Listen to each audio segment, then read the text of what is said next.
আসসালামু আলাইকুম। তখন হজরত উসমান রাদিয়াল্লাহুর শাসনকাল। নীল ভূমধ্যসাগর তীরের তালাবিলাস নগরী, পরাক্রমশালী রাজা জার্জিসের প্রধান নগরী এটি। এই পরাক্রমশালী রাজা 1,20,000 সৈন্য নিয়ে আবদুল্লাহ ইবনে সাদের নেতৃত্বাধীন মুসলিম বাহিনীর অগ্রা অভিযানের পথ রোধ করে দাঁড়ালেন। স্বয়ং রাজা জার্জিস তার বাহিনীর পরিচালনা করছেন। পাশে রয়েছে তার মেয়ে, অপরূপ সুন্দরী তার সেই মেয়ে। যুদ্ধ শুরু হলো। জার্জিস মনে করেছিলেন তার দুর্ধর্ষ বাহিনী এবার মুসলিম বাহিনীকে উচিত শিক্ষা দেবে, কিন্তু তা হলো না। মুসলিম বাহিনীর পাল্টা আঘাতে জার্জিস বাহিনীর ব্যূহ ভেঙে পড়ল। উপায়ন্তর না দেখে তিনি সেনা ও সেনানীদের উৎসাহিত করার জন্য ঘোষণা করলেন, যে বীর পুরুষ মুসলিম সেনাপতি আবদুল্লার ছিন্ন শির এনে দিতে পারবে, আমার কুমারী কন্যাকে তার হাতে সমর্পণ করব। জার্জিসের এই ঘোষণা তার সেনাবাহিনীর মধ্যে উৎসাহের এক তড়িৎ প্রবাহ সৃষ্টি করল। তাদের আক্রমণ ও সমাবেশে নতুন উদ্যোগ ও নতুন প্রাণাবেগ পরিলক্ষিত হল। জার্জিসের সুন্দরী কন্যা লাভের উদগ্র কামনায় তারা যেন মরিয়া হয়ে উঠল। তাদের উন্মাদ আক্রমণে মুসলিম রক্ষা ব্যূহে ফাটল দেখা দিল। মহানবীর শ্রেষ্ঠ সাহাবাদের একজন হযরত জুবাইর রাদিয়াল্লাহুও সেই যুদ্ধে শরীক ছিলেন। তিনি সেনাপতি সাদকে পরামর্শ দিলেন, আপনিও ঘোষণা করুন, যে তারাবেলাসের শাসনকর্তা জার্জিসের ছিন্নমুণ্ড এনে দিতে পারবে, তাকে সুন্দরী জার্জিস দুহিতাসহ 1,000 দিনার বকশিশ দেওয়া হবে।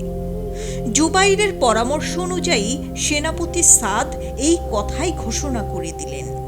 তারাবেলাসের প্রান্তরে ঘোরতর যুদ্ধ সংঘটিত হল।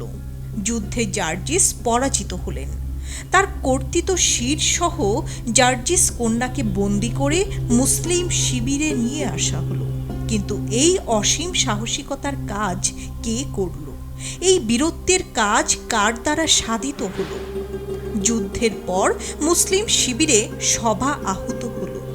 হাজির করা হলো জার্জিস দুহিতাকে।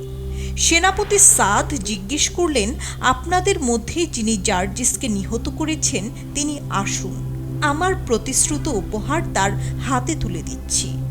কিন্তু গোটা মুসলিম বাহিনী নীরব নিস্তব্ধ। কেউ কথা বলল না, কেউ দাবি নিয়ে এগুলো না। সেনাপতি সাদ বারবার আহ্বান জানিয়েও ব্যর্থ হলেন। এই অভূতপূর্ব ব্যাপার দেখে বিস্ময়ে হতবাক হলেন জার্জিস দুহিতা।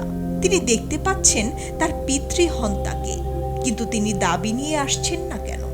টাকার লোভ, সুন্দরী কুমারীর মোহ তিনি উপেক্ষা করছেন? এত বড় স্বার্থকে উপেক্ষা করতে পারে জগতের ইতিহাসে এমন জিতেন্দ্রীয় যোদ্ধা জাতির নাম তো কখনোই শোনেননি তিনি। পিতৃহত্যার প্রতি তার যে ক্রোধ ও ঘৃণা ছিল, তা যেন মুহূর্তে কোথায় অন্তর্হিত হয়ে গেল। অপরিচিত এক অনুরাগ এসে সেখানে স্থান করে নিল। অবশেষে সেনাপতির আদেশে জার্জিস দুহিতাই জুবাইরকে দেখিয়ে দিলেন। বললেন, ইনি আমার পিতৃহন্তা, ইনি আপনার জিজ্ঞাসিত মহান বীর পুরুষ। সেনাপতি সাদ জুবাইরকে অনুরোধ করলেন তার ঘোষিত উপহার গ্রহণ করার জন্য। জুবাইর উঠে দাঁড়িয়ে অবনত মস্তকে বললেন, জাগতিক কোনো লাভের আশায় আমি যুদ্ধ করিনি। যদি কোনো পুরস্কার আমার প্রাপ্য হয়, তাহলে আমাকে পুরস্কৃত করার জন্য আল্লাহই যথেষ্ট। আজকের ভিডিওটি এখানেই শেষ করছি। সম্মানিত দর্শক শ্রোতা, ইসলাম সম্পর্কিত নতুন নতুন ভিডিও পেতে আমাদের চ্যানেলটি সাবস্ক্রাইব করে আমাদের সঙ্গেই থাকুন। আর ভিডিওটি ভালো লাগলে শেয়ার করে সবাইকে দেখার সুযোগ করে দিন। সবাই ভালো থাকবেন। আসসালামু আলাইকুম।